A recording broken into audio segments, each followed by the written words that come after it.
बिस्मिल्लाहिर्रहमानिर्रहीम। स्टूडेंट्स, आज हम 10th क्लास एक्सरसाइज नंबर 2.3 के क्वेश्चन नंबर 5 को डिस्कस करने जा रहे हैं। बहुत आराम से समझिएगा, रोज इंशाल्लाह ताला हम इसको अपलोड करेंगे। क्वेश्चन है find the condition. It means कि यहाँ आपने कंडीशन बनानी है, आपको कंडीशन दी हुई नहीं है। Find the condition that roots of ax square plus bx plus c is equal to 0। ये एक इक्वेशन आपको गिवन है, जनरल स्टैंडर्ड फॉर्म इक्वेशन की, क्वाड्रेटिक इक्वेशन की आपको गिवन है। उसने कहा इससे कंडीशन बनाएं क्या, should be reciprocal of each other, कि अगर ये एक दूसरे के रेसिप्रोकल हो। तो हम यहां सबसे पहले फर्ज कर लेते हैं, लेट कर लेते हैं। फर्ज किया कि अल्फा जो है ना वो रूट है, यानी दो रूट्स होती है ना, अल्फा और बीटा। लेकिन यहां उसने कहा दूसरी रूट जो है वो बीटा नहीं होनी चाहिए, बल्कि उसका क्या होना चाहिए, रेसिप्रोकल होना चाहिए। तो उसने कहा alpha is the one of the roots, then if other is reciprocal, अगर इसका रेसिप्रोकल होगा तो वो क्या होगा, 1 ओवर अल्फा।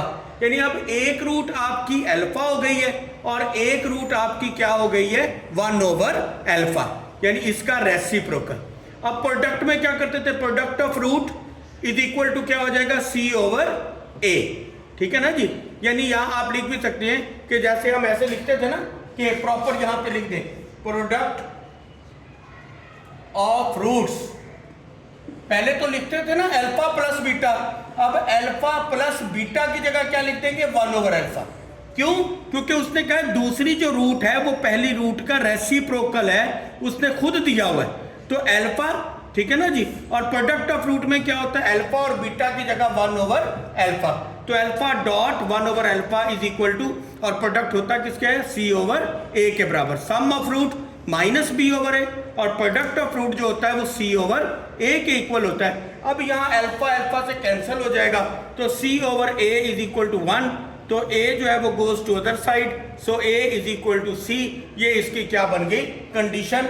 यानी कि ये तब एक दूसरे के रेसिप्रोकल होंगे जब a किसके इक्वल होगा, c के इक्वल होगा। बड़ा ही आसान सा सवाल था।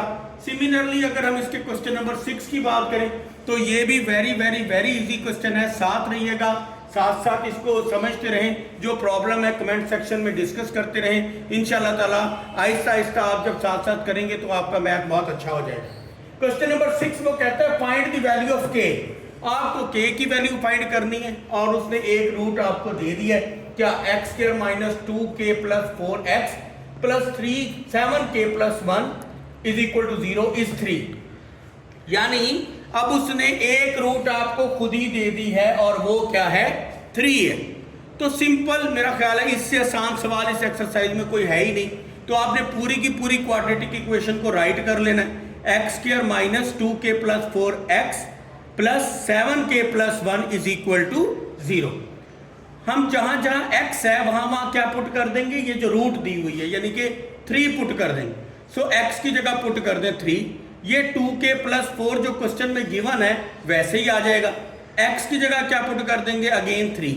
7k plus 1 is equal to 0। अब ये 3 का स्क्वायर क्या हो जाएगा, 9, और ये 3 अंदर मल्टीप्लाई हो जाएगा, 3 2 6, 3 4 12। अब यहाँ पे एक बात जरूर गौर तलब रखिएगा, वो ये कि मैंने अभी ब्रैकेट खत्म नहीं की। क्यों? क्योंकि इस ब्रैकेट के बाहर नेगेटिव साइन है और इस नेगेटिव ने जब इस ब्रैकेट के अंदर जाना है तो इसके साइन चेंज होने हैं। अगर यहीं खत्म कर देता तो ये आपकी कंफ्यूजन हो जाती है, आप यहाँ पे प्लस ही लिख देते।